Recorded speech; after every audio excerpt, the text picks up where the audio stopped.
Ladies and gentlemen, boys and girls, the True Crime King has returned. Ladies and gentlemen, how we doing? The King is back, guys. True Crime King is back.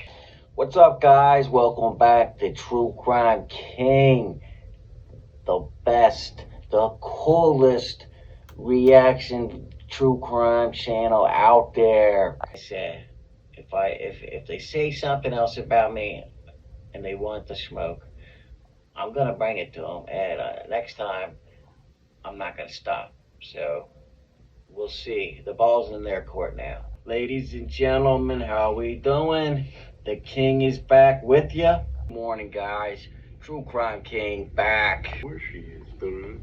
To have sexual relations with this creepy ass clown. This is gonna be a great video, or it's gonna be pretty crazy. So hit the like and subscribe button, buckle your seatbelts, and get ready. Let's go. So I have a thought for you. Is Bryan Kohberger a serial killer, and is the finding of IDs in his residence indicative that he had done this before? Let's piece together a couple pieces of information. Let's do it. Happy Monday, guys. True Crime King back. How we doing? Hope everybody had a good Easter. You played the Easter Bunny well. Didn't eat too much chocolate. Had an Easter egg hunt, whatever you do, right? Or just took it easy, whatever you do, right? But, all right. So we're going back to Tyler Feller because, again, he's got, looks like some news. Bryan Kohberger's trophies linked to other victims, all capitals. Uh-oh. So let's see what he's got. Here we go. One, on Wednesday, there was a new report, supposedly breaking news, that was coming out. Everybody was saying, oh my gosh, Bryan Kohberger is connected to potential cold case murders in Pennsylvania. Well, everybody was saying that because Chris Cuomo had an exclusive breaking news thing, and then everybody piled on top. But you can thank Chris Cuomo for that. That was all. I wasn't sure if it was old news that they were trying to recycle because they were out of headlines, if there was more meat to the bones. We then found an interview from Brian Ensign the next day where he says it's been confirmed that there are 2 homicide cases in Pennsylvania that Bryan Kohberger is linked to. Yeah, so remember I made the video the other day talking about kind of how he's been connected to some other cases, and that has been confirmed by multiple sources. You just heard 2 of them right there, Brian Ensign and Chris Cuomo.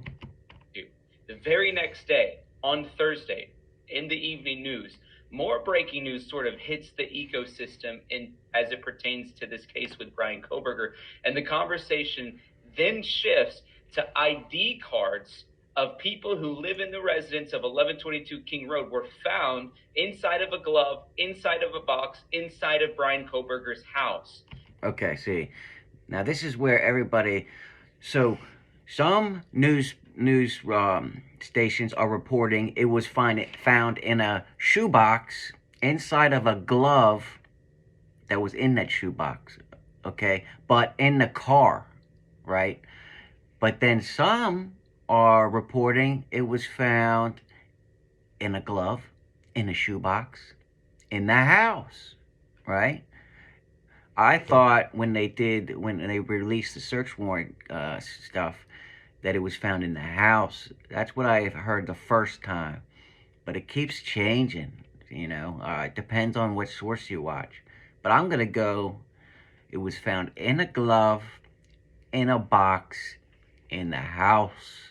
Because doing some, you going back, that's what was originally reported. It was in the house. Not the car. But, yeah. So we're going to go with that for now. I think that that's really important. And I'm going to show the receipt of the affidavit from his home now that shows that, so we can just make sure that you see that it's Okay, good. Yeah, that's what I was talking about.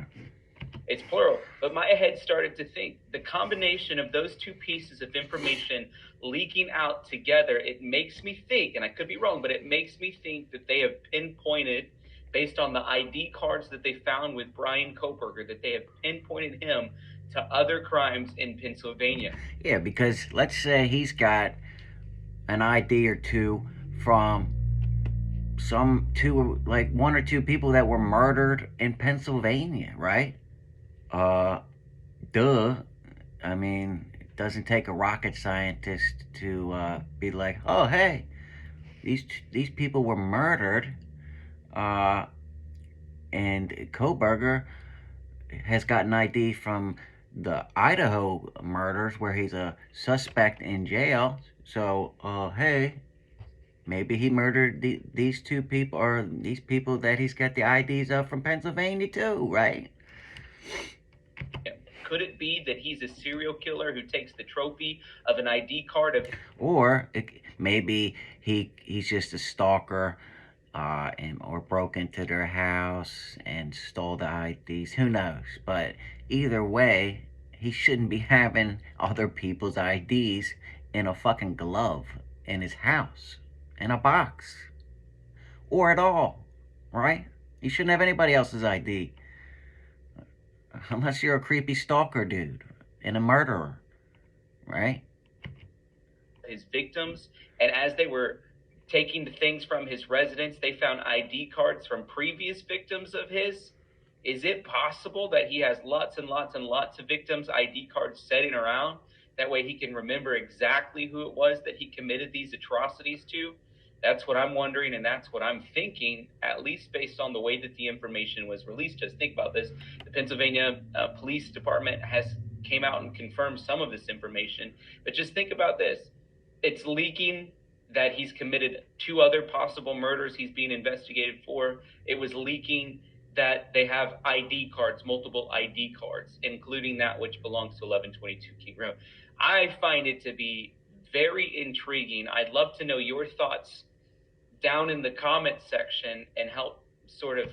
Yeah, I'd like to know your thoughts down in my comment section too. And if you know, if this is all true, it's gonna, I mean, if he does really have other IDs, right, including an ID from one of the victims in Idaho, it's pointing more and more towards maybe he is a serial killer, right? I'm not saying he is at this point. I mean, I want to make sure and hear all the evidence and make sure he actually, is connected, to these other two legitimately.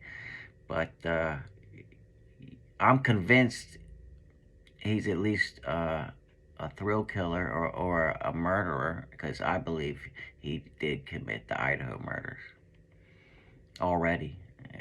That's my opinion. Connect the thoughts or disconnect them as long as you remain respectful. Literally, there's no reason for you to be disrespectful in the comment section or personal in any way. We love different opinions on this channel, but one of the things that we absolutely hate and find appalling and just will earn you a block on this channel is whenever you make something really personal. There's no reason to insult or call names to anybody ever. But if you disagree with the theory, that's fine. I'd love to hear why you think that. Jennifer Coffendorfer tweets saying this: some serial killers take souvenirs as physical reminders of the killing. It helps them relive the crime / aid in sexual acts. Yeah, many serial killers or murderers do this, like many of them. I guess it does help them relive it, right? I guess when they're getting their crazy ass thoughts in their clown ass head, they can go look at some underwear they took or whatever it is, and or the IDs, and get some kind of adrenaline rush because these guys get sexual gratification from this kind of shit. I mean, mental illness. That's what it is. Trophies taken from previous serial killers have included underwear, jewelry, backpack, trigger warning, feet, eyes, heads, genitalia. Yes, they will risk taking... I don't know why he needed a trigger warning for that. I mean, we're all adults here. It just says genitalia. I mean, come on. Do we really need to put a trigger warning for the word genitalia? Alright. Taking the time to get one. And one of the things, too, that, I mean, it's clear that ID cards are probably his trophy based on what we know. One of the things that I wanted to share with you guys, because there's multiple news outlets who keep saying that they found these ID cards in his glove box. I'm reading to you the receipt for property from 119 Lambsden Drive, which is Bryan Kohberger's house. And on it, item number 35, it says ID cards inside the glove, inside of a box. I want to be crystal clear to all of the fake headlines, including some major outlets are reporting this. It is crystal clear that they took these ID cards from a glove that was inside of a box that was inside of Bryan Kohberger's house. Okay, let's stop him there. So, receipt for the property. This is at the parents' house in Albrightsville, PA. Let's see where it says. It says ID cards inside glove, inside box. Number 35. Does everybody see that? Okay. So it was not in the car. It was in the Albrightsville 1119 Lambsden Drive house. Okay. That's where, inside a box, inside some creepy ass glove that I would not want to fucking touch. Okay. I would be wearing gloves, touching that glove, and getting them cards out of that glove. You know what I'm saying? But, yeah. So, there you go. So, everybody that's reporting it, including me, because I was getting my information from these news stations like News Nation. But they got it wrong. It was in the house. There it is right there, so everybody can see. Smash that like button for me. Not inside of the glove compartment in his car. This is so crystal clear. All right, Tyler. That's what News Nation was reporting. You can go back and look at my video because I reacted to it. That's why I even thought at first, for a minute, that it was in the glove box because that's what the Cuomo was telling me, right? Journalists that are reporting contrary to that either have an inside scoop or are just trying to get a really quick story up. And if they're just trying to get a really quick story up, I find that because they're not paying attention to even the basics of what's going on here. Now, Cuomo had several people on his panel the other day. Well, show Cuomo where he's saying that it was found in the glove box. If you're going to pull Cuomo up, fella. And also, you like to put quick stories up too, so calm down with the, you're on your high horse. Everybody makes mistakes, right? Just conversing on whether or not Bryan Kohberger is, in fact, a Tyler Feller's the clickbait title king, right? Serial killer. The final expression of all of his anger and rage at all these women who have been rejecting him all his life. And if he is an involuntarily celibate male, what you... That's an incel for all of you. Incel, involuntary celibate. That means they think they cannot have sex with a woman because they think no woman will have sex with them.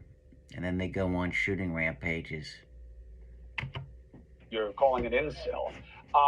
What does what we know so far suggest in terms of this was a one-off, of a one-time object of his obsession versus he's done this other times? Yes, that's an interesting question because you know, it's possible that there were other women before before these three, and of course, Chad is Ethan is a Chad, the man who can get a Stacy as a girlfriend. So there. Yeah, they have all kinds of weird ass terminology like Chads and Stacy's. I'm not gonna get into that shit because I'm not an incel and I don't speak that way. I speak normal English, okay? So that's what I'm gonna be speaking on my channel here. I'm not gonna be using Chads and Stacy's and all that shit. There might have been others before this. I don't necessarily think that that's the case, but there could be things like dogs, for example, or animals, other kinds of animals that he was trying out some of his, you know, some of this stabbing on to see how it felt and how hard. I mean, I don't know. Do you have any evidence of that, lady? But, you know, we all know uh, if someone starts out killing animals, then that's a huge red flag. And a lot of killers do start out that way, especially, you know, younger, killing animals and stuff like that. So if if you see something like that, you might want to tell somebody and keep an eye on that person, right? Hard it was and so on. But I don't know that there would have been a perfect incel, Stacy, Chad kind of situation. Fascinating. Coffindaffer, in terms of how you wind up having to... There's Coffindaffer. Looks different every time, I'm telling you. Portion resources as an investigation starts to go from one to maybe not one and done. What does that look like investigatively in terms of what we've learned from the circumstances so far? Well, it means more resources, specifically if other individuals have been identified, they're going to put a lot of resources, not only federal resources, particularly the FBI, but those state and local resources to look into those possible cases that exist. Garagos, do me a favor. Put on your just wisdom hat for a second, not defense counsel hat. As you know, well, that's going to be hard. I mean, because his brain's hardwired now to always, you know, think from the defense point of view, right? Let's see what he's got. Along, I've been like, this guy stunk at this. For a guy who was getting his doctorate in criminology, he drove his own car. He was in places where he knew there may be surveillance. We know what he did inside the house that was anything but methodical. He came with a hunting knife or whatever. Yeah, I mean, Cuomo's right there. For somebody who was actually studying criminology like Kohberger, he really bungled this one up. I mean, if he's done this before, I don't know how he didn't get caught if he fucking was doing it like this, right? Now, this kind of makes you wonder, is he actually connected to other murders? Because he did such a horrible job with this one, right? It seems like he was either rushed or just didn't know what he was really doing or didn't have it planned out really good. I mean, he made so many mistakes.